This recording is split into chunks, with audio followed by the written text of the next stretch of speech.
So we've been through most of the details in Siman Aleph, the mitzvah of Perurvu, of Shevet, of Habenu Gershom, and now we move on to the second chapter in HaEzer, Siman Bet, which primarily discusses the concept of Yihus when it comes to marriage. Yihus is what we refer to when we talk about lineage.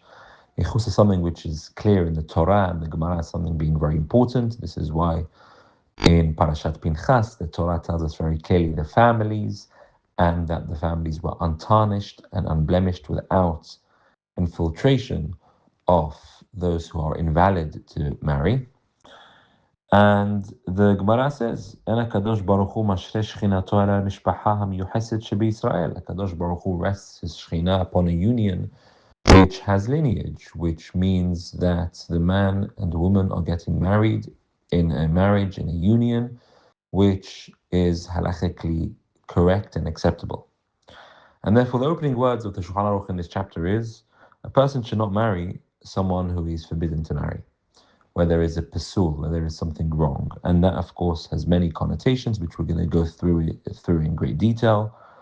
Primarily for a regular Yisrael, this refers to not marrying a mamzeret, but also there are other people. For a Kohen, there are many people a Kohen cannot marry, primarily a divorcee or a chalala. Again, we'll discuss what these things mean. But that's the opening idea of this Siman, that chapter deals with marriage, who a person should marry, and general advice on marriage. Now the Gemara says, Koranose isha mishum mamon havine banim she'inam mahuganim. If a person marries a woman for financial reasons, the children of this union will not be the best kinds of children. Now, there's a debate in the Rishonim what this means. What does it mean that a person marries a woman for money? And that there's a problem if one does so with the children of this union. So one of the opinions in the Rishonim, this was the Rivash, that this is only a problem if one is marrying for financial reasons and there is a pisul, there is something wrong, and one is overlooking the wrong, the thing which is invalid in the marriage, in order to be able to access the financial gain. But if you're allowed to marry the woman, there's no pasul involved, and you like the fact that she's well off and she's going to support you and so on and so forth, and you're primarily marrying for that reason, that's fine. The second opinion of the Rishonim is no. Is that even Isha Keshera, even a woman who you're allowed to marry, if the primary reason a person is marrying this woman is for financial reasons, then that will cause children from this union not to be the best children. Banim she'inam mehuganim. And the idea behind this is that if one's focus in the union, in the marriage, is for something beyond the mitzvah which we've talked about, of getting married, of bonding together with one's spouse, then ultimately the children of such a union cannot be the best kind of children. And that's what we take on.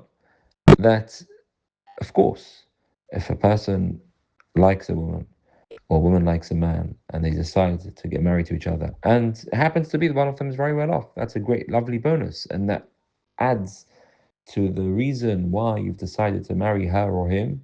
That's absolutely fine. Everyone agrees that's fine. If you anyway would have married the person, and the fact that there's some financial bonus is very well received by you, that's absolutely fine.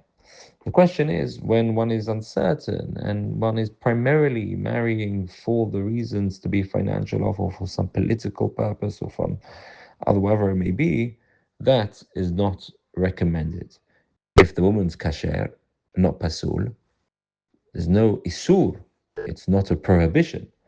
But the recommendation of the Hachamim is that is wrong. To the extent, the Ramah tells us that if a man was promised something by his father or mother-in-law, some kind of financial package, and as they come towards the wedding, his parents-in-law retract and they say they're unable to support.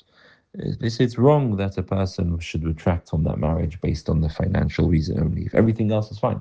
Of course, if the fact they've retracted is because of a lack of integrity, that's a whole different question. That then goes to the identity of the person.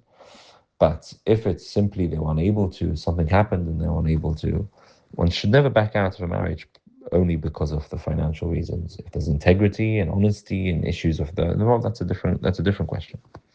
And so that's the first point here in the Shulchan Aruch with regards to marrying for financial purposes.